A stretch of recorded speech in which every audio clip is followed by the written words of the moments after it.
Hey everybody, and welcome back to Com Chats. I'm Addie, and this week we are going to be talking about cultural fusion theory, which is a theory developed by Stephen Croucher and Eric Kramer. Before we get into it, I'd like to quickly apologize for the background scenery change. As it is finals week in the library, we are quite busy, and so this was the quietest corner I could get.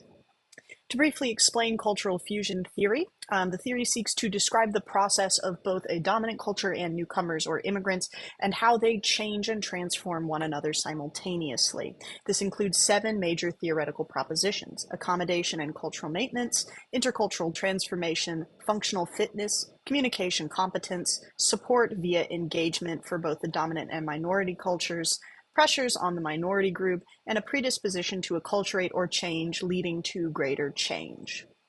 Why did I select this theory for this week? Well, I find the fusion of different cultures to be absolutely fascinating. I also like the distinction that this theory brings between making minorities acculturate to the dominant culture without affecting the dominant culture group, and cultural fusion, which of course does say that both groups affect each other simultaneously.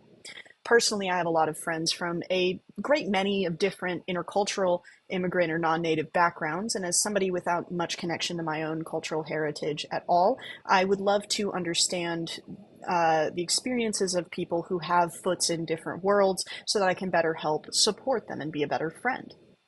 Let's look at the merit of this theory. It has a broad scope and deals with a lot of people's day-to-day existences as minority groups.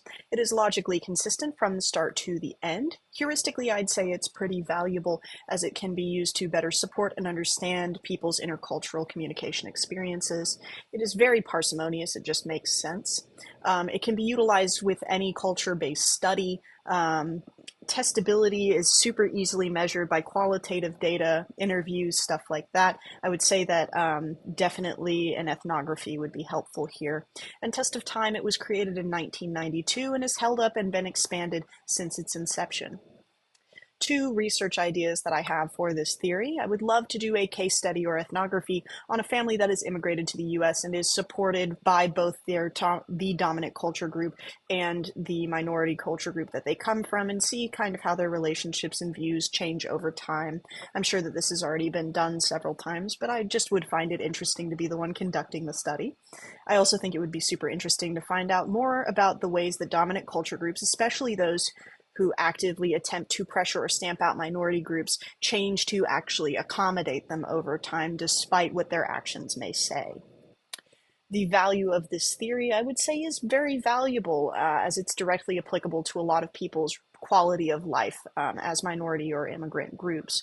If you ever say move countries, cultural fusion would be appropriate to understand and very important for your family. By knowing what is technically happening, minorities can seek better support systems when immigrating. To conclude, today we have discussed cultural fusion theory, its 7 tenets, its merit, and a couple of potential future research directions. Thank you for tuning in to Com Chats again this week. Unfortunately, my next vlog will be the last in the series, so be sure to subscribe to be notified of when it goes up. Thank you, and have a wonderful day.